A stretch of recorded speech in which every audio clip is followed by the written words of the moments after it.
teman nyaman. Lo pernah ngerasain jadi penyihir legendaris, raja elf, atau pemburu monster yang punya kisah cinta tragis? Itulah sensasi main RPG.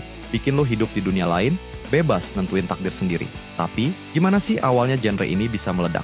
Yuk kita bahas, stay tune ya. RPG itu awalnya muncul bukan di layar komputer, tapi di meja makan orang. Hah, kok di meja makan bang? Itu game apa lauk? Jadi gini, di tahun 70-an ada game tabletop legendaris namanya Dungeons and Dragons karya Gary Gygax dan Dave Arneson yang jadi cikal bakal genre RPG. Bayangin, lo sama temen-temen duduk melingkar di meja makan, terus kalian berperan jadi karakter di dunia fantasi yang penuh bahaya. Lo harus berpikir cerdas, ngadepin musuh, dan tentu aja dadu jadi penentu hidup atau mati lo. Seru banget, sampai-sampai dari meja kecil itu, D&D ngebuka jalan buat genre RPG berkembang kemana-mana. Bahkan banyak elemen yang sekarang jadi standar di RPG digital, kayak EXP, stats, dan kelas karakter berasal dari sini. Kalau ngomongin inspirasi RPG, satu nama wajib muncul, J.R.R. Tolkien. Karya dia, kayak The Lord of the Rings dan The Hobbit, literally bikin template buat segala hal yang kita kenal di dunia RPG sekarang. Ras kayak Elf, Dwarf, dan Orc, itu semua duluan ada di Middle Earth-nya Tolkien.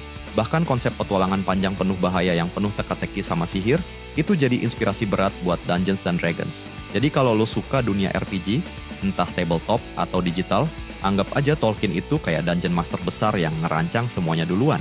Kalau RPG itu karakter, ada D&D yang cuma butuh dadu dan imajinasi buat bikin dunia fantasi hidup. Masuk 90-an, RPG mulai digital dan game legendaris kayak Final Fantasy VII muncul, bawa grafik epic dan cerita emosional yang bikin lo nangis. Tahun 2000-an, internet mulai mendominasi, World of Warcraft muncul, dan bikin orang bener-bener hidup di dunia fantasi online bareng jutaan player lain. Sekarang, RPG udah gabungin semua era. Ada tabletop digital kayak Roll20, RPG open world kayak The Witcher 3, dan game indie seru kayak Disco Elysium, yang ceritanya bisa bikin lo mikir panjang. Kalau ngomongin game RPG paling sukses, Dungeons and Dragons tetap raja pertama di tabletop RPG, apalagi yang generasi kelima. Tapi kalau di video game, ada The Witcher 3 yang punya cerita emosional banget, dan juga ada World of Warcraft yang udah jadi game MMORPG legendaris. Mereka nggak cuma sukses di angka, tapi juga ngubah cara kita main game. Jadi, kalau lu tim RPG klasik atau digital nih, komen di bawah ya, share pengalaman RPG kalian.